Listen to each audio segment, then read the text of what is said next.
आप सबको मेरा नमस्कार। कल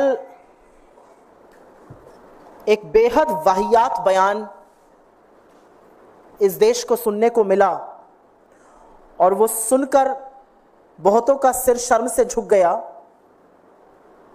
और बहुत लोग बेहद आक्रोशित हुए।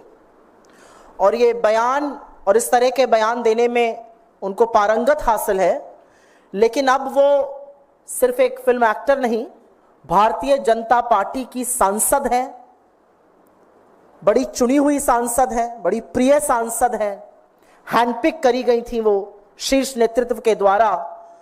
कंगना रणावत ने कल कहा कि किसान आंदोलन के जो किसान थे उनको बलात्कारी और हत्यारा बताने का काम किया।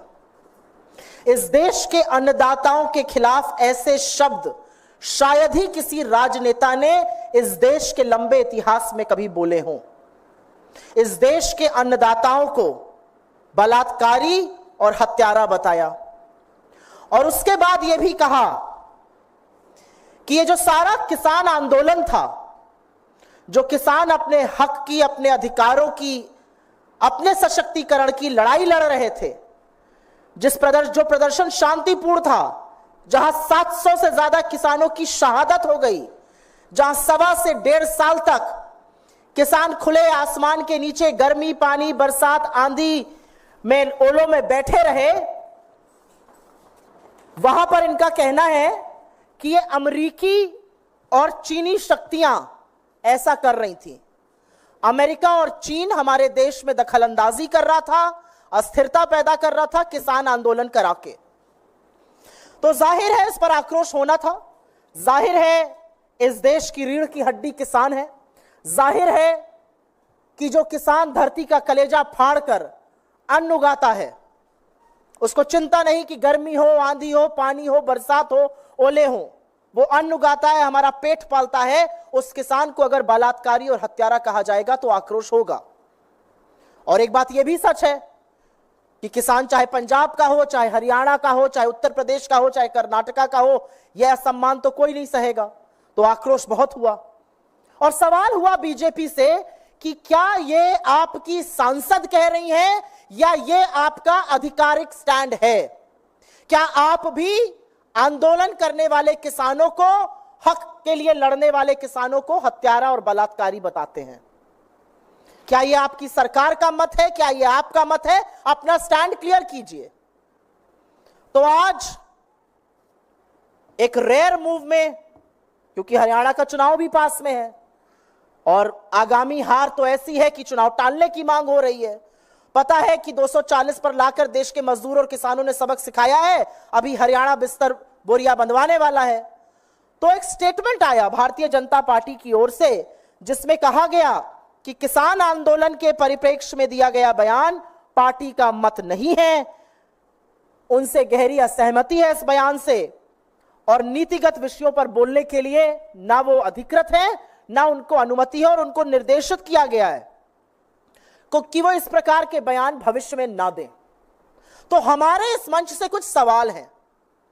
आपकी चुनी हुई सांसद है, चहेती सांसद है, बड़ी लोकप्रिय है आप लोगों के पार्टी में। अगर ये उनका मत नहीं है, अगर आपकी पार्टी का ये मत नहीं है, तो निकाल बाहर करिए ऐसे सांसद को। ये मैं हृदय से माफ करने वाली राजनीति अब नहीं चलेगी 2024 में। प्रज्ञा ठाकुर गोडसे की पुजारी को हृदय से माफ नहीं कर पा रहे थे, अब ये हमारा मत कह के पलड़ा झाड़ने हम नहीं देंगे। अगर ये आपका मत नहीं है तो इस देश के किसानों के खिलाफ जिसने इस तरह की बात की है उसको किसी कीमत पर संसद में बैठने का हक नहीं है।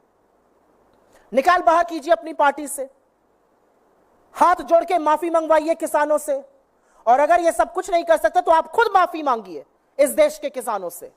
ये तो बात किसानों के बारे में हो गई। उन्होंने एक अत्यंत विचलित करने वाली बात आगे भी कही थी जिसका मैंने उल्लेख किया है। उन्होंने कहा यहां पर बांग्लादेश जैसी स्थिति बनाने का काम अमेरिका और चीन कर रहे थे। तो हमारा सवाल है कि नरेंद्र मोदी की नाक के नीचे क्या वो इतने कमजोर हैं कि इस देश में अस्थिरता पैदा कर रही है विदेशी शक्तियां?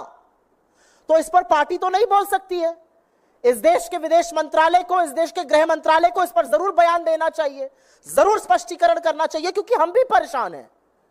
आपकी सांसद कह रही हैं कि हिंदुस्तान की सरजमी पर अस्थिरता पैदा करने का काम दो विदेशी ताकतें अमेरिका और चीन कर रहे हैं। इस पर आपका क्या मत है?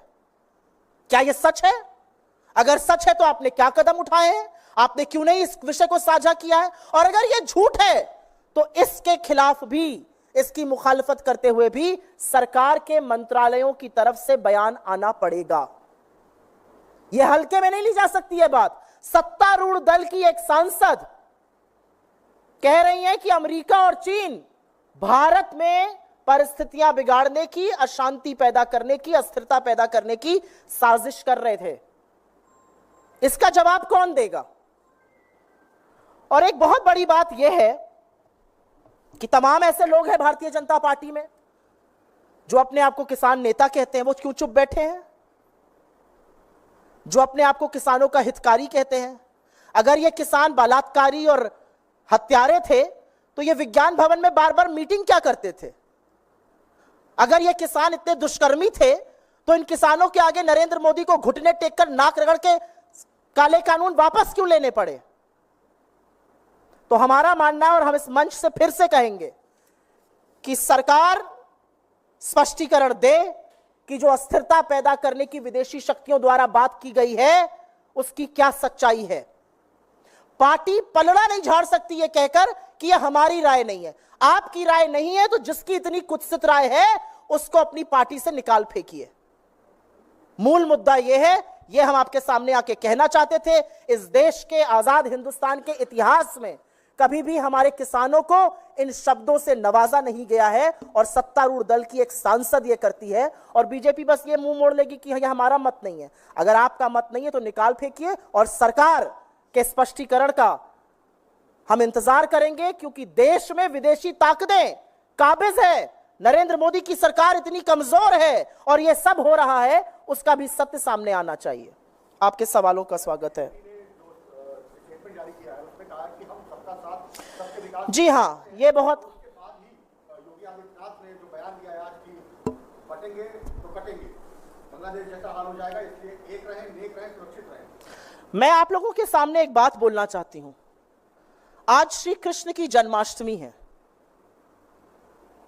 श्री कृष्ण प्रेम का स्वरूप है, श्री कृष्ण समर्पण का स्वरूप है, वो अविरल है, वो आनंद का स्वरूप है। और ऐसे प्रेमी श्री कृष्ण की जन्माष्टमी पर इस तरह का वैमनस्य, नफरत में डुबोया हुआ वक्तव्य उत्तर प्रदेश के मुख्यमंत्री का, और वो भी श्री कृष्ण की जन्मभूमि पर, बेहद निंदनीय है। कुछ नहीं तो आज के दिन का ही थोड़ा अपमान न करते, कुछ नहीं तो आज के दिन की थोड़ी लाज, थोड़ी मर्यादा आज के दिन की रख लेते। भाजपा का जो कंगना रनावत का वक्तव्य है, वो कहता है भारतीय जनता पार्टी सबका साथ, सबका विश्वास और सबका प्रयास इत्यादि इत्यादि जैसे खोखले शब्द हैं। भारतीय जनता पार्टी का योगी आदित्यनाथ के वक्तव्य के खिलाफ स्टेटमेंट कब आएगा? अब तो हम ये पूछना चाहते हैं। एक चुना हुआ मुख्यमंत्री ऐसे गंदे वक्तव्य दे, इस तरह की भाषा का प्रयोग करे, यह कहां तक उचित है? और भारतीय जनता पार्टी अपने आप को उनके वक्तव्य से कब दूर करेगी? और मुझे दुख इस बात का है कि योगी जी आज कृष्ण जन्मभूमि जाकर वहां पर आरती करने के बाद इतनी गंदी और इतनी अमर्यादित बात कहते हैं। कुछ नहीं तो कृष्ण जन्माष्टमी की मर्यादा को आपको बरकरार रखना चाहिए था। एक और मुख्यमंत्री बीजेपी के, उन्होंने भी बयान दिया है कि मध्य प्रदेश के सीएम मोहन यादव ने कहा कि भारत में रहना है तो रामकृष्ण की जय कहना होगा, जो यहाँ का खाता है कहीं और की बजाता है, ये नहीं चलेगा। ये जो भाषा आपने अपनी ओर से बोली मध्य प्रदेश के मुख्यमंत्री की, मैंने नहीं सुनी है, लेकिन मैं आपकी बोले हुए वक्तव्य पर ही अपनी टिप्पणी दे देती हूं। जी हां, अपना जो आपने उनका वक्तव्य पढ़ के सुनाया उसी पर टिप्पणी दे देती हूं। मोहन यादव जैसे लोग लोकतंत्र को नहीं समझते हैं, वो इस देश की संस्कृति को नहीं समझते हैं, वो इस देश की आत्मा को नहीं समझते हैं। इस देश की मर्यादा में श्री राम है, इस देश के प्रेम में भगवान श्री कृष्ण है। तो श्री राम और श्री कृष्ण का नाम लेकर अपनी गंदी राजनीति मत चमकाइए। आप लोगों ने लोकतंत्र की हत्या कर दी है। आप लोग लोकतंत्र के नाम पर वो काम कर रहे हैं जो गुंडे और अपराधी और माफिया करते हैं। आप लोगों ने वो कदम उठाए हैं जो कोर्ट कचहरी पर ताला लगाने की समान है। आप लोग न्यायपालिका से बाहर जाकर बनाना रिपब्लिक चला रहे हैं। तो सब कुछ कीजिए, हमारे देवी देवताओं का नाम मत लीजिए। और असलियत यह है कि चाहे वो मध्य प्रदेश के मुख्यमंत्री हों जिन्होंने बगल वाले उत्तर प्रदेश से बुलडोजर चलाना सीख लिया है, या योगी आदित्यनाथ हों, ये सब ढोंगी हिंदू हैं। क्योंकि हिंदू धर्म में आस्था, प्रेम, विश्वास और सबसे ज्यादा शांति की बात होती है। और जो हिंदू धर्म में शांति को भंग करता है वो ढोंगी हिंदू है, वो हिंदू धर्म के खिलाफ है। इसको कहने में मुझे जरा सा भी संदेह नहीं है।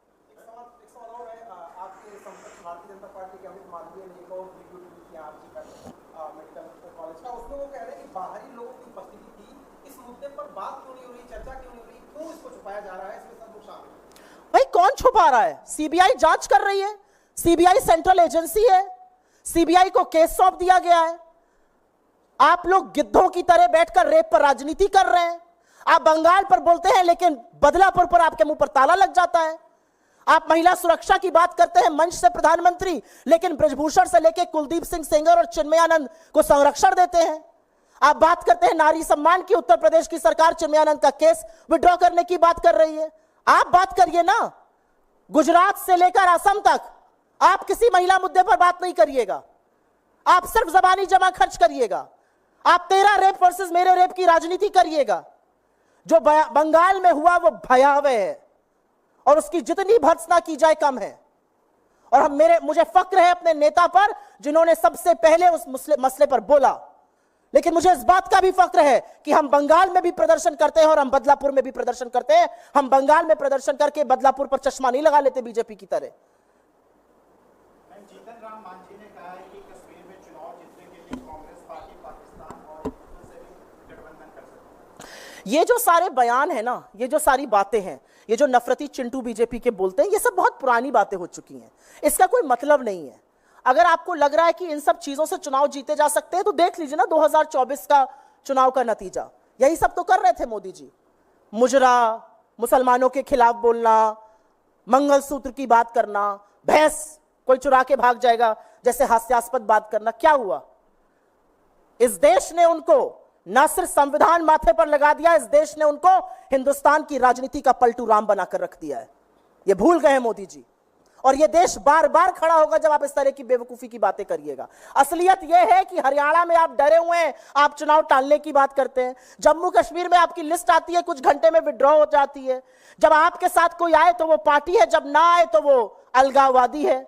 ये सब कैसे चलेगा? और मेरा सिर्फ एक सवाल है, और वो सवाल बहुत महत्वपूर्ण है।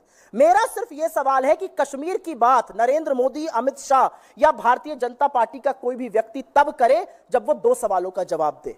आप तो बड़ा राग अलापते थे, क्या हो गया? बारामूला से लेकर अनंतनाग, राजौरी और श्रीनगर में चुनाव क्यों नहीं लड़ पाए? काहे भाग गए? पहला सवाल। और दूसरा सवाल, पिछले 78 दिन में 19 आतंकी हमले हुए हैं जम्मू कश्मीर में, हमारे 19 जाबाजों की शहादत हुई है। उस पर नरेंद्र मोदी के मुंह से एक शब्द श्रद्धांजलि और संवेदना का नहीं निकलता है। और आपको लगता है ये देश देख नहीं रहा है? जम्मू कश्मीर को लेकर ही सवाल है कि आखिर कांग्रेस, आप लोग इस पर सवाल करिए। ये जो भाजपा ने इशू किया है, ये तो हमने जो पलड़ा झाड़ने का मुद्दा है।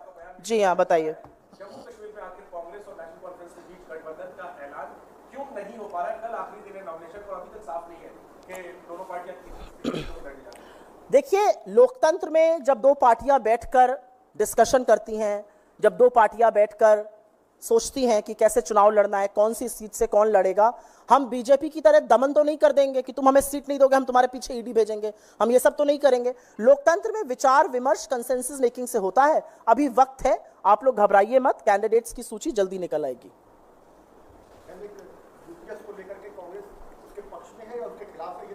मुझे लगता है ये तस्वीर बिल्कुल हमारे अध्यक्ष श्री खरगे जी ने साफ कर दी है। उनका कहना है कि यूपीएस में जो यू है वो यू टर्न है, वो नहीं है जो लोग डिमांड कर रहे थे, वो नहीं है जो ओपीएस में मिलता है। हमने अभी इनको यू टर्न कराया है। अभी देखिए हम आगे इनसे और क्या कराते हैं। लेकिन मैम, आपकी पार्टी के एक नेता है पीसी चिदम्बरम की प्रवीण चक्रवर्ती, जो यूपीएस के साथ खड़े नजर आ रहे हैं, स्वागत किया। मुझे ऐसा लगता है मैं अधिकृत प्रवक्ता हूं। मैंने आपको अपने अध्यक्ष के वक्तव्य का ब्यौरा दिया है। हमारे अध्यक्ष ने इसको यू टर्न बताया है। उसके आगे मैं किसी और के बयान पर टिप्पणी करूं, मुझे नहीं लगता वो ठीक होगा। धन्यवाद।